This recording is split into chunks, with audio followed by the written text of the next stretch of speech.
Recording in progress.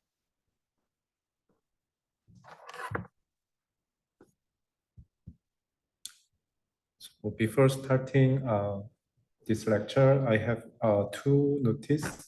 So next class, we will have quiz 2, okay? And maybe the range would be from the first lecture to maybe lecture 9, okay? And maybe it would not be very difficult, okay? Yeah. If you follow all the materials, then I think that would be very easy, okay? And next is in the final term project, I found some students are asking us to afford some, wrong annotations.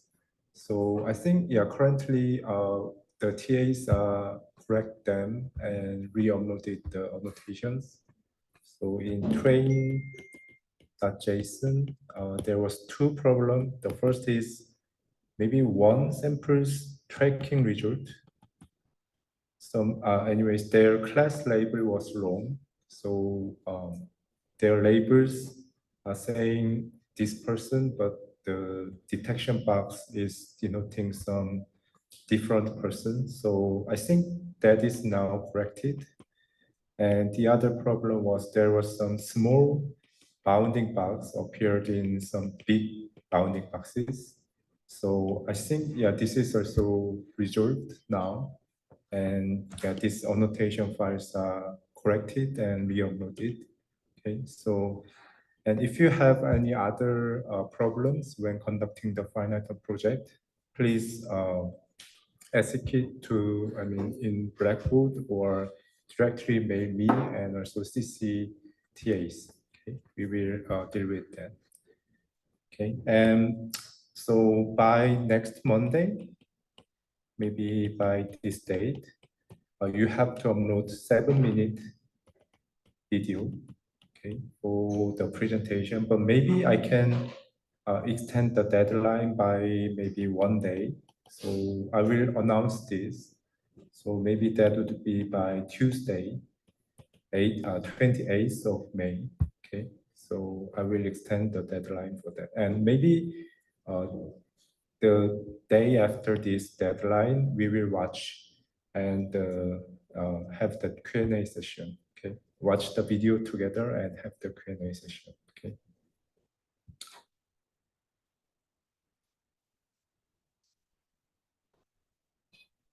Okay.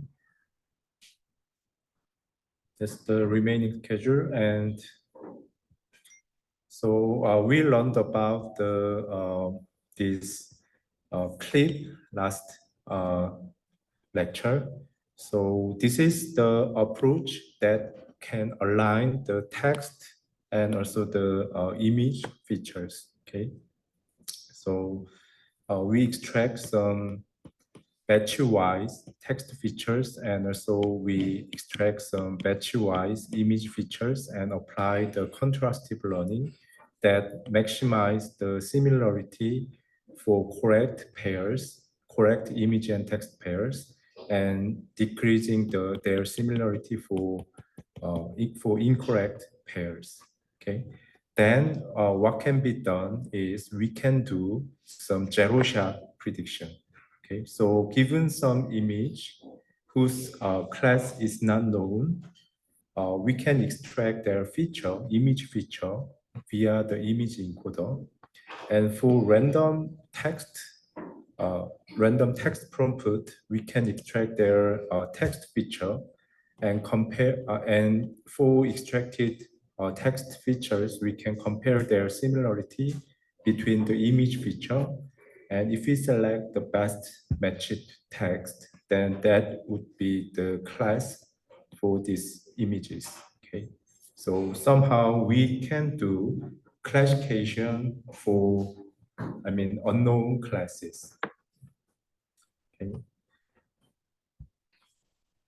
And this is the more detailed loss function. So we apply the cross entropy loss for this direction, and also cross entropy loss for this direction.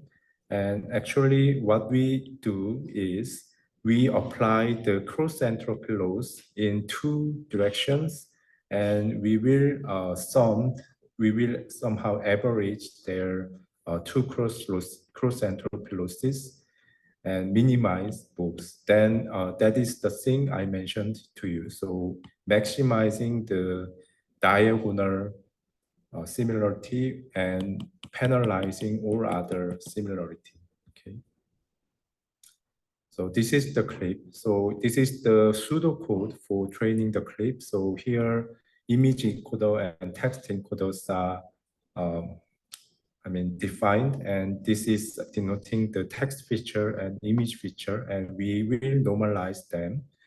And anyway, apply this kind of two axis cross entropy, and by averaging them, we can define the loss function. And OpenAI, they collected a lot of image text pairs from the internet.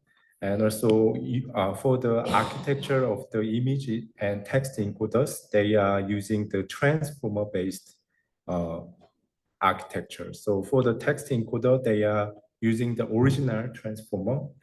And for the image encoder, they are using the visual transformer, VIT. And also, they also provide some other backbones based on the CNN-based approach, which is the ResNet. Okay.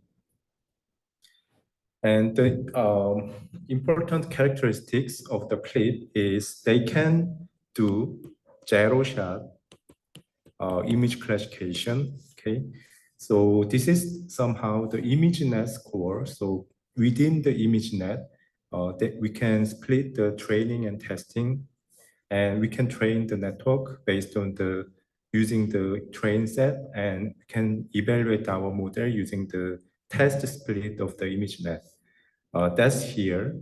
Okay, so this is the ImageNet accuracy, but this y-axis is denoting the transport score. So we are training the model using the ImageNet training data, but we will evaluate our model using 26 different data sets, and we will average them, their accuracy. That's actually denoted here, okay?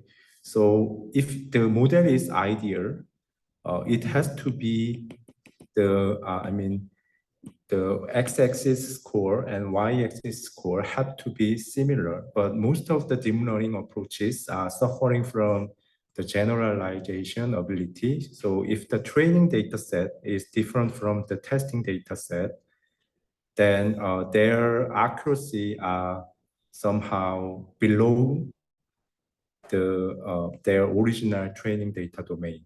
Okay, so this is y is equal to x line, but most of the algorithms are below the line, okay, because they are, suffering from the generalization ability. But CLIP is almost similar to this line, so it exhibits that it says that CLIP is having the good generalization ability. Okay.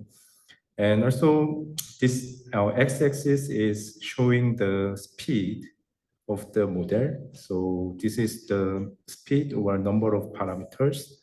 And the y-axis, it exhibits the accuracy.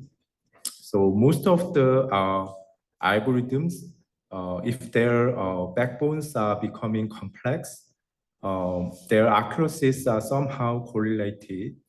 But sometimes, even though their model becoming more complex, the accuracy is not linearly scaled. But for the clip, if their model complexity becomes more complex, then the accuracy linearly scaled. Okay, that's good property in clip. And another interesting experiment is this. So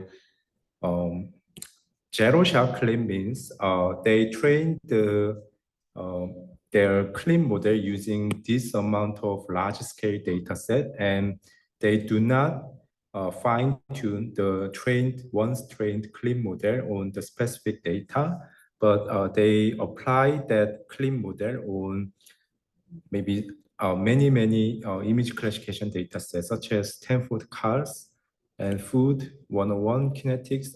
This one line, each line is denoting the publicly available, the image classification data set. And so they say that if they train ResNet architecture, which is the CNN backbone, on this Stanford cars training data and test on the Stanford cars data and compare with the zero shot clip, then zero shot clips, their performance is better than this ResNet 50 fine-tuned on this training data. So I mean, zero shot clip performs better, even better than some fine-tuned CNN models. But for some of the data, the zero shot clip is worse than this ResNet 50 data. But maybe this is more natural because the zero shot clip was not fine-tuned. Okay, I mean, this is showing that very good generalization performance of the clip, but somehow this line natural things because the zero shot clip was not fine-tuned on this specific data set. Anyways, so this shows a very good generalization ability of the zero shot clip. And also this is indicating the zero shot clips performance on some unknown, unseen data sets. But these graphs are showing that when few images are given to the clip algorithm, so this is zero shot clip is meaning that no images were provided to the clip.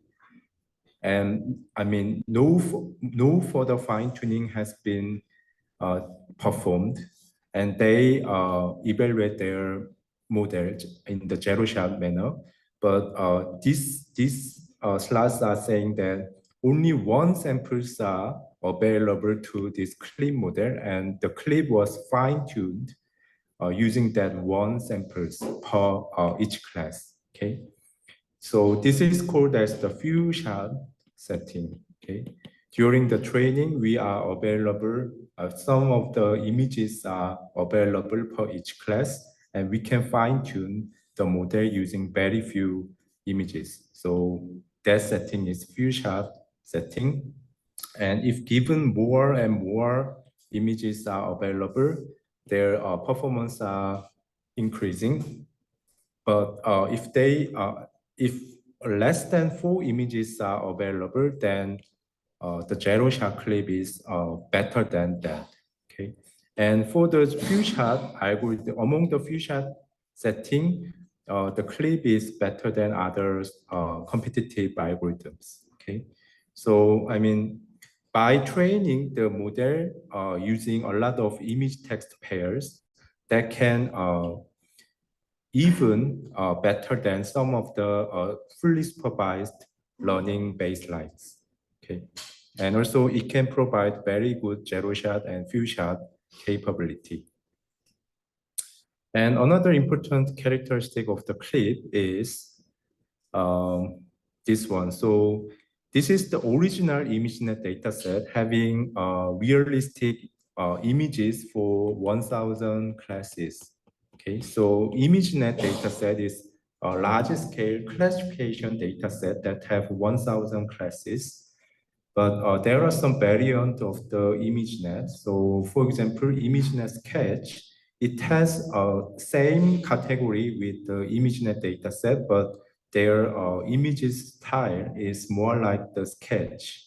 Okay, and also here ImageNet R, they are containing some images in the cartoon style like this. So in this variant, they are having the similar category with the ImageNet, but their styles are slightly different from the original ImageNet. But so because of that, originally trained ResNet 101 architecture, which is trained on the ImageNet dataset in the fully supervised manner, it performs good at original ImageNet domain.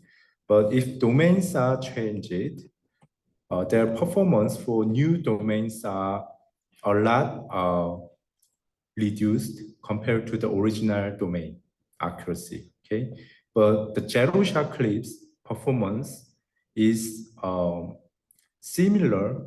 I mean, their performance is not decreased a lot, similar to the fully supervised baseline.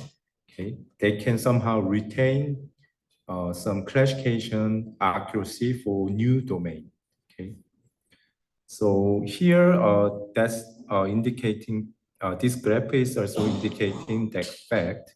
So the x-axis, this is the accuracy for original ImageNet domain samples, and this is the accuracy for 7 distribute shifted data sets accuracy. And ideal model have to be like this. This is the y is equal to x line. So in 2 domain, their accuracy have to be similar. And this line is indicating the zero-shot clips performance. And it is close to this line, but still under the below the line. But this is the architecture that is fully trained in the fully supervised manners graph. Okay, so they perform well for the ImageNet original ImageNet domain, but their performance is limited for the domain. I mean the distribution shifted data set. Okay. Yeah. So still, CLIP has some weaknesses. It performs.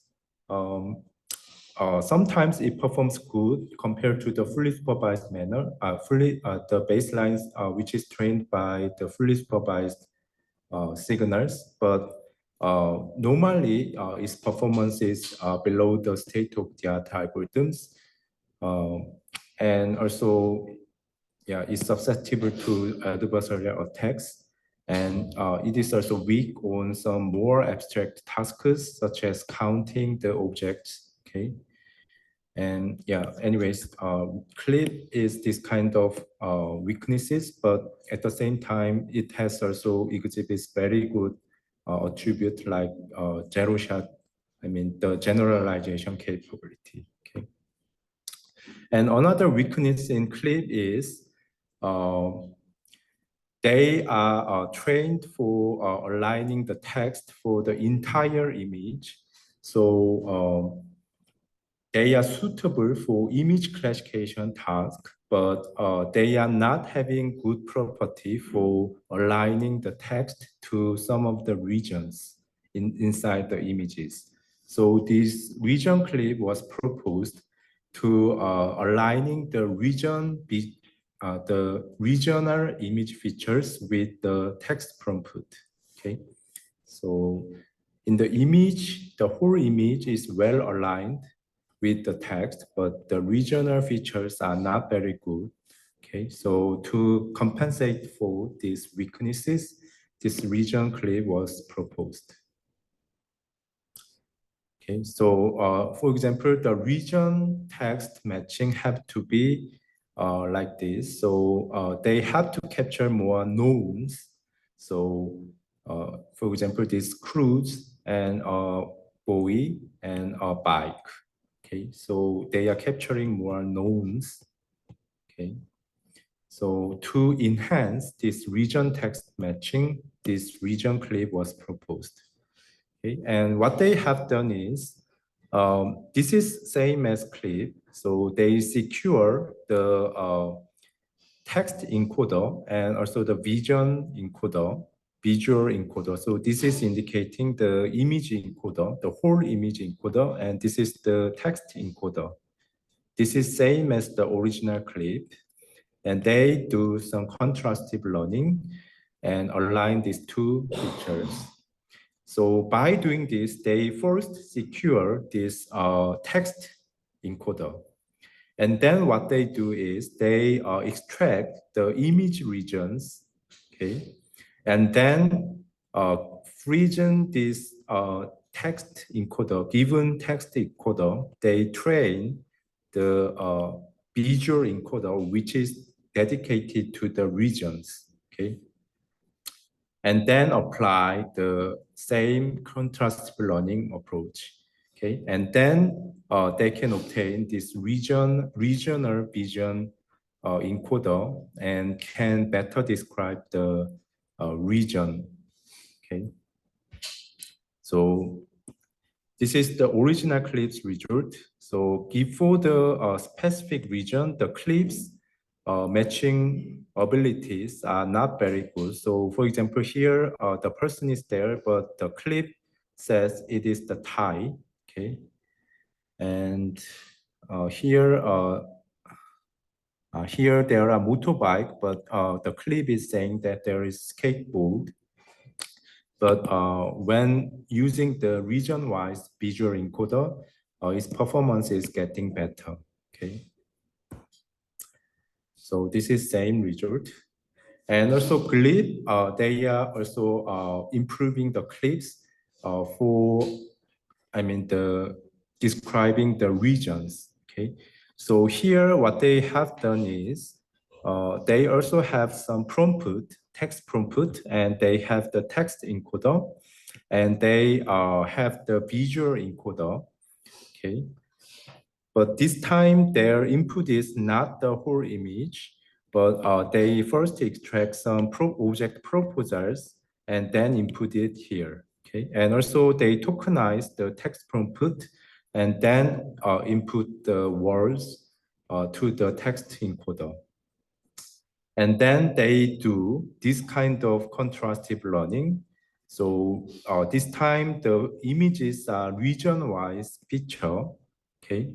Previously in clip, the image-wise feature was here, okay? But now the regions, object regions are extracted, and also the word level features are extracted.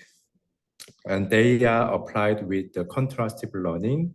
And then during the inference step, what they can do is, given some text prompt and the input image, they can actually match which word correspond to which bounding boxes. So maybe these two are matched with these bounding boxes. And also these bounding boxes are matched with these words. Okay, and these whole bounding boxes are matched with this. Okay, so they can, given prompt, they can find which regional bounding boxes are matched with the specific words in the text prompt. And another important work is the grounding Dino, which is, I think this was already published, but previously in arXiv. And what they have done is they combine the Dino, which is the DTR-based object detection algorithm. Actually, we covered this algorithm, Dino. And they coupled this with the somehow clip-based image text alignment method. And what they could done is, given text prompt, for given text prompt, for example, when the text prompt is bench, they can reveal the bench from the given image. And also when the text prompt is person, they can find persons inside the given image. Okay, they can achieve this kind of closed set object.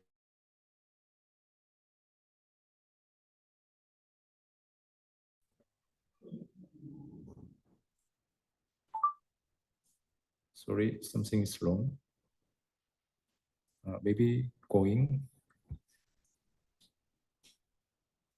Okay, anyways, and the thing they can do is, this is something bench and persons, they are somehow predefined categories in COCO dataset. but even we input some new categories, which is unseen for, in the aspect of the COCO data set, but they can actually reveal the year in the given images, okay? And also they can find World Cup things in the given images because they align the text and image features. And also they can do this kind of fine-grained, uh, fine-grained, more fine-grained object detection task. So there are 3 lions in this image, but they are specified that detect the left lion. So only bounding boxes are only appeared here because that is the left lion. And the bottom man with his head up. So there are multiple persons here, but the algorithm detect the person here having this attribute. Okay, so grounding Dino, they can do more fine-grained detection task. Okay.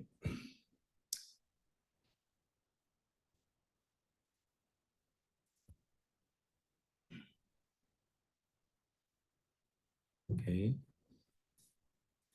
So this is their pipeline, actually. This is their pipeline.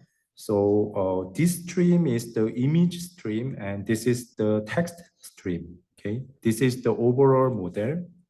And for decoder, they draw the more figures like this, and this is the feature enhancer layer, which is here. Okay, they draw this pipeline more specifically here. Okay.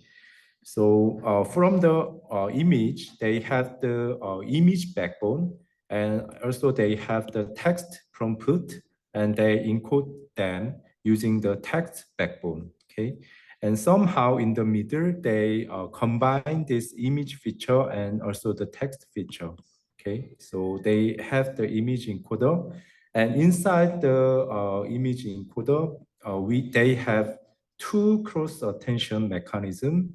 So this is the text feature input, and this is the image feature input. And they first apply the self-attention mechanism on these features, and then apply the cross-attention by mixing image to text. And also they also have second cross-attention module that can mix text to images. Okay, and somehow via these 2 cross-attention mechanisms, they can improve the original image and text features. Okay, so after this feature enhancer, their features are enhanced. Okay, okay, and then also here image features, their queries are selected by the text features again, and they are inputted to the decoder architecture here. Okay, so decoders are also having this structure, and they are outputting the locations of the features. Okay, so they are actually estimating, given this input image, they are estimating some bounding boxes of the objects. In Dino, we have to test the object detection pipeline, and we have to reveal some specific regions. Okay, so their final output is specific region. And via this decoder, they also have some cross attention between text and images, and have to output some regional features. And at the end of the this architecture, they have multiple text features again. And here they compare the text features with the detected regions feature, similar to the clip.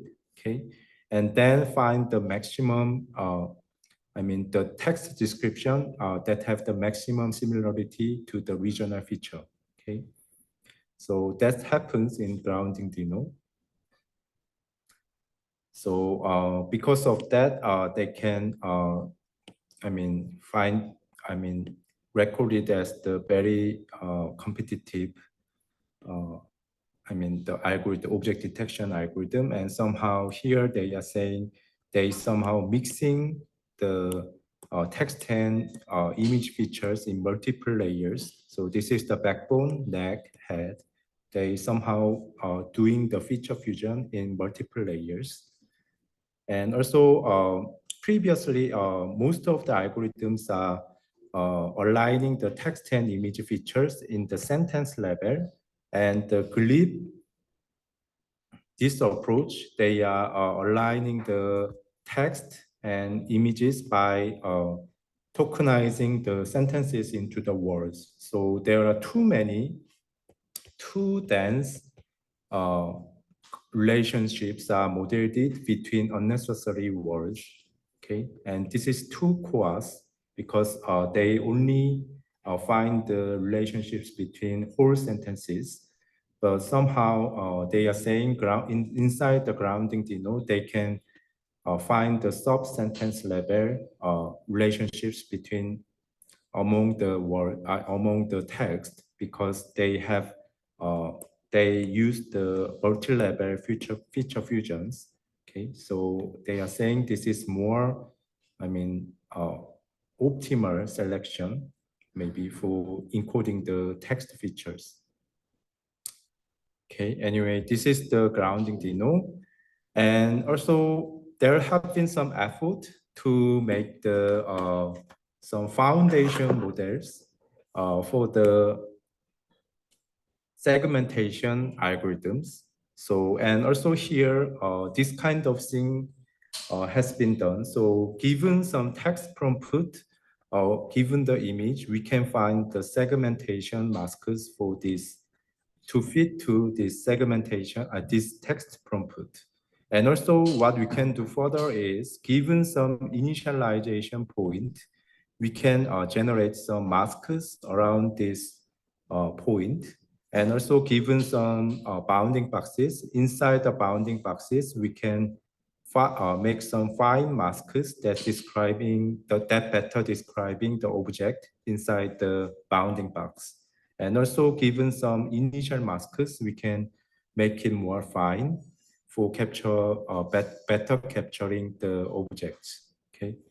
So anyways, given this segmentation prompt, either in the form of point, bounding boxes, or a love segmentation mask, or text prompt, the task for segment anything is to generate some plausible masks that best describes the masks of the foreground object that is related to this prompt. Okay, and inside the model, it has two sub-modules. First, it has to capture the prompt and encode that information properly. So that have the prompt encoder. And also it have to encode images properly. So it has the image encoder. And also that have the decoder that actually mixes these two signals and output the valid masks. And they use billion scale image and prompt and masks triplets, and they collect such large data sets and train this foundation model for the segmentation task. And this is more concrete, more detailed architecture for segmenting.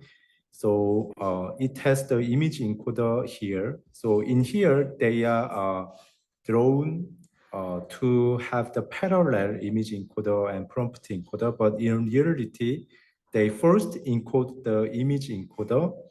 They first encode the image feature, and given image feature, they encode the prompt and somehow input it to the mask decoder like this. And they actually estimate 3 candidate masks. Okay.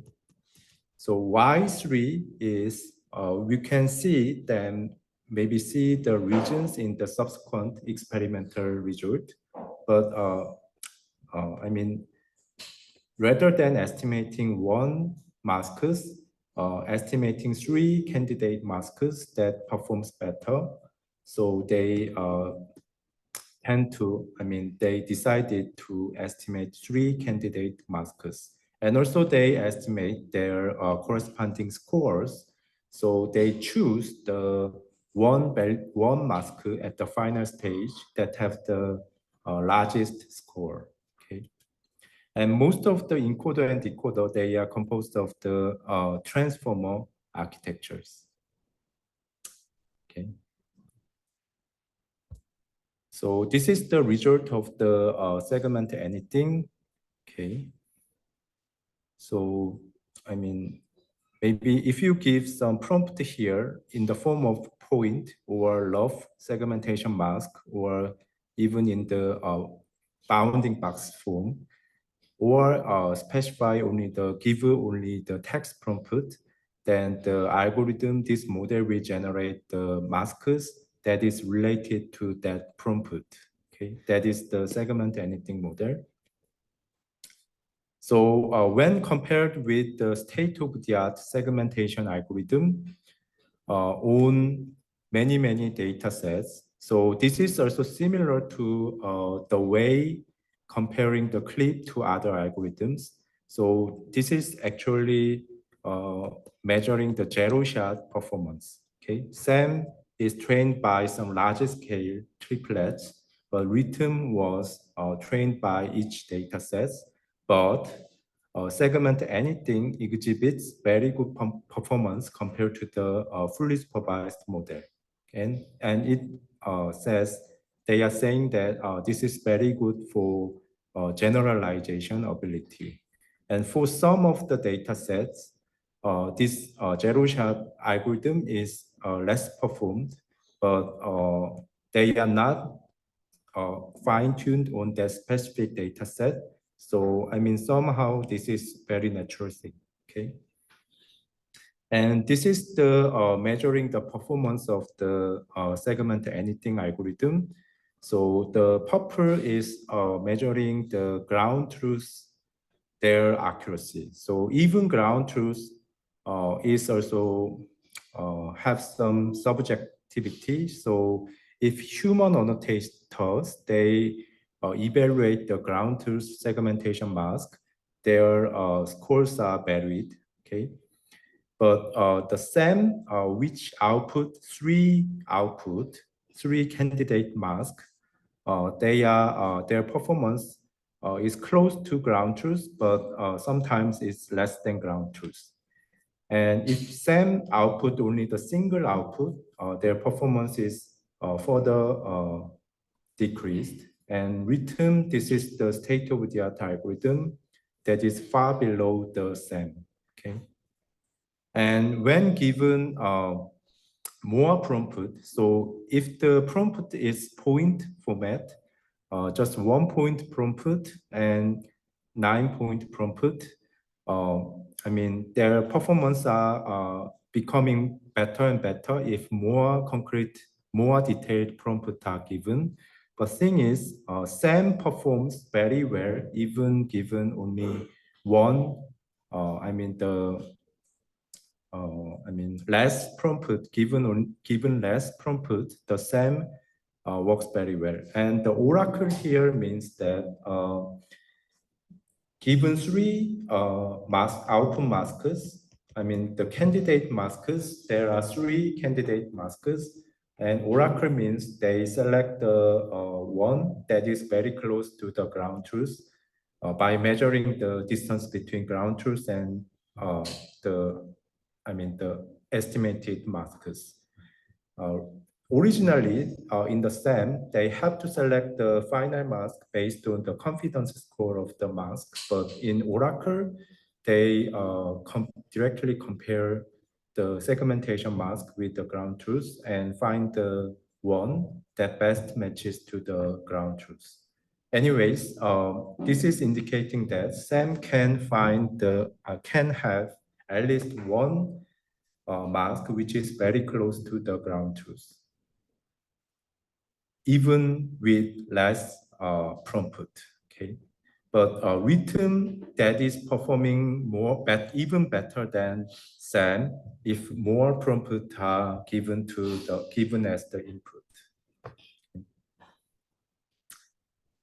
So, and another algorithm is LangSAM, and I already said to you that SAM also can do this kind of thing. Given text prompt, they can rebuild the segmentation masks related to this text prompt, but it does not perform very well. So LangSAM, they somehow uh, somehow combining the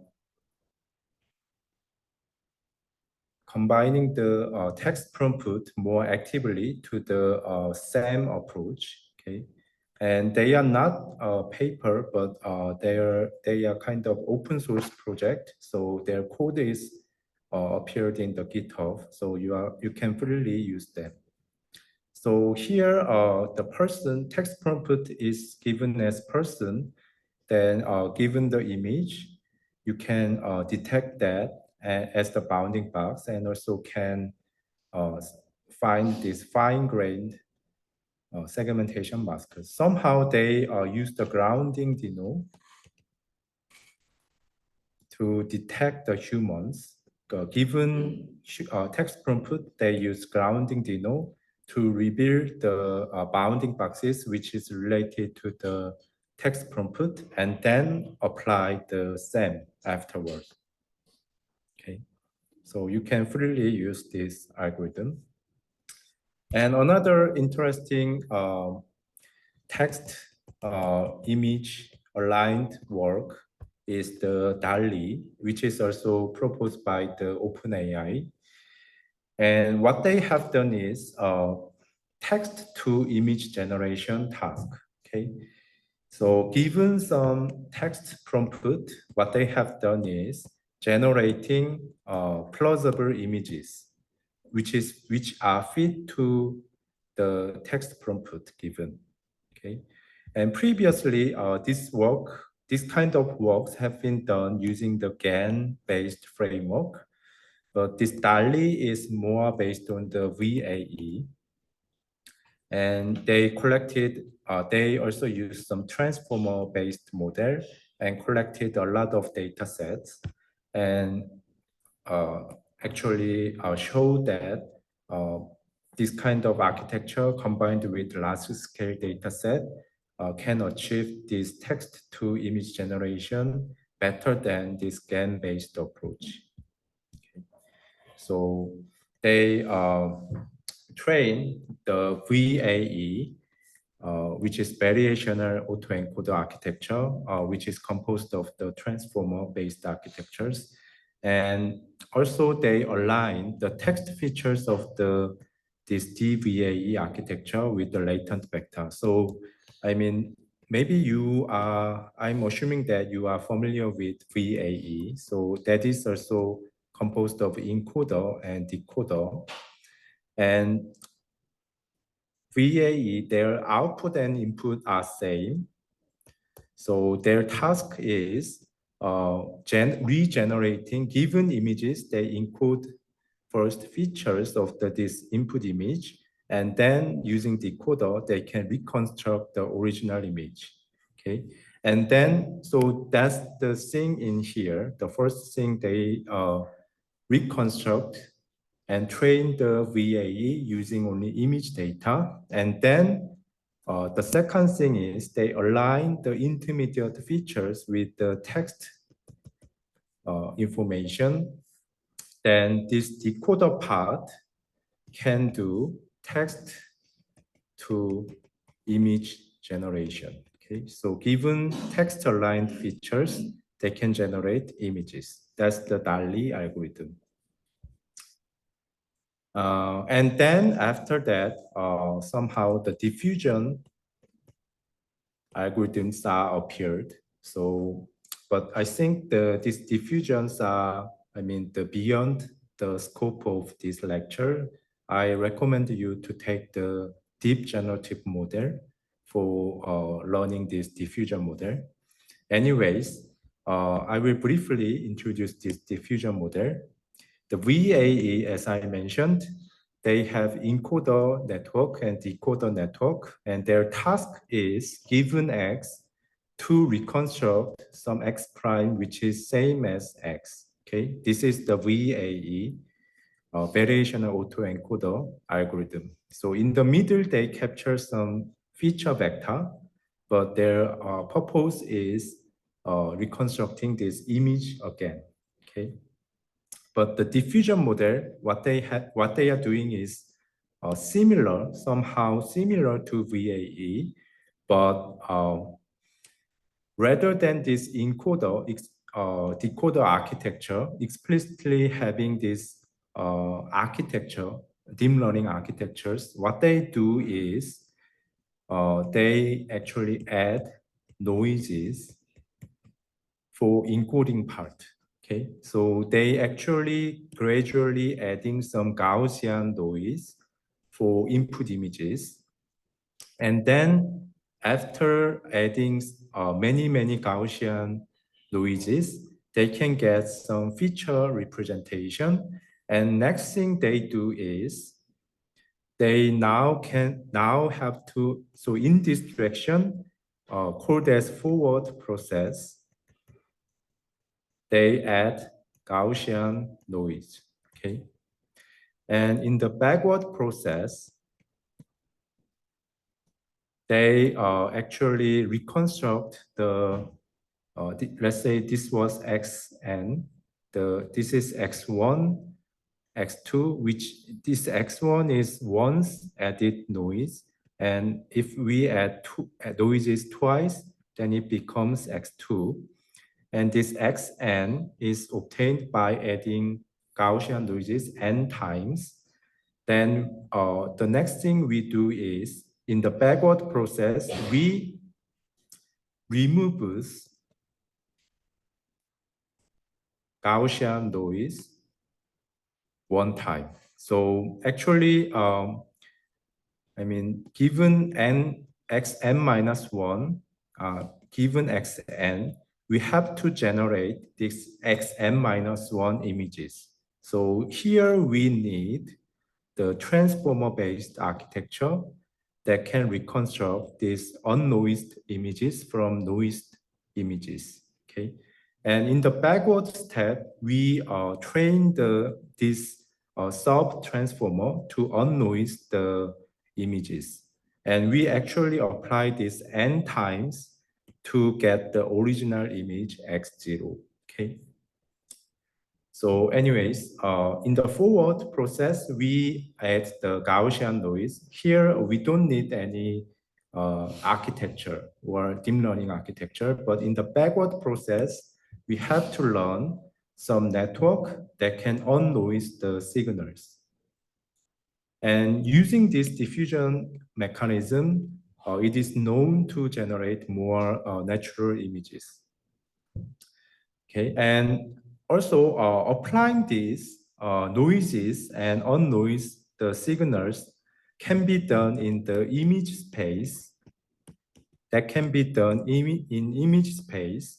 And that is actually the original diffusion. When the diffusion models first appeared, the researchers are applying these concepts on the image space directly, but the image space are too wide and it can make the process too slow.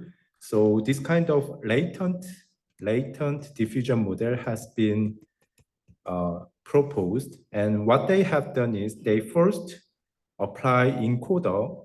This is encoder and this is decoder. They first apply encoder for image X to get some feature Z, and then they apply forward diffusion process to make the Z of T, and then they can also get more conditions. They can add some more information to this G of T.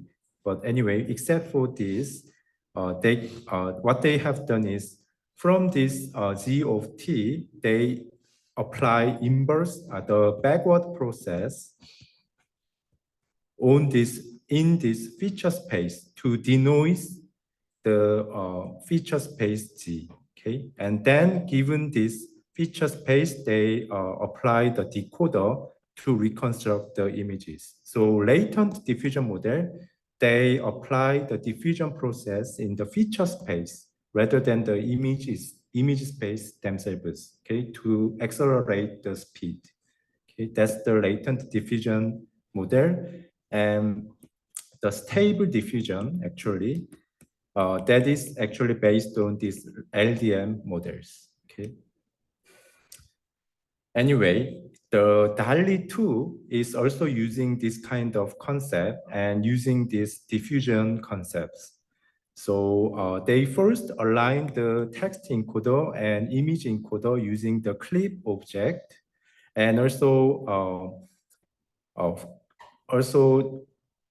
there are also two stages. First, they align the image and text, and they obtain the text encoder. And given this text encoder, they further train the decoder that can produce the final image. And using in here, they use the diffusion losses. Okay. So DALL-E 1, they use only the VAE, and they use the transformer architecture, but have not used any diffusion loss. But DALL-E 2, they use the diffusion loss functions in the decoder, and they can produce more natural images. Okay. But one thing is, in DALL-E 2, I mean, given text prompt, the images are not closely following the text prompt. Okay, sometimes the text prompt are related but not following it closely. Okay, so to relieve this issue, there are several methods that further uses some large language models. Okay, and also some method they propose some large-scale benchmarks called as draw bench that have very detailed text prompt. Okay, and yeah, so the that problem is actually called as the prompt following issue. This means the prompt are sometimes ignored. Okay, not the generated images are not very closely reflecting the text prompt. The solution is some uses some large language models as instead of the clip text encoder, they use the large language models to encode the text features, or they propose some large scale data set that have intricate textual descriptions. And DALL-E 3, they combined these ideas to generate more powerful text-to-image generator. So given very long text descriptions, the images can be generated that reflecting this very long text description. Okay, so this is the end of today's content. So anyways, now the trend in computer vision techniques are getting more signals from the text domain. So maybe in future, the combining language signals and developing these multimodal architectures would be more promising way to deal with the vision tasks. Okay, so this is the older thing I want to share in this course, and maybe next class we will have quiz 2, and also we will have the final presentation session for spanning 2 lectures. Okay, and that would be the last lectures in this course. Okay, thank you, and see you next Monday. Okay.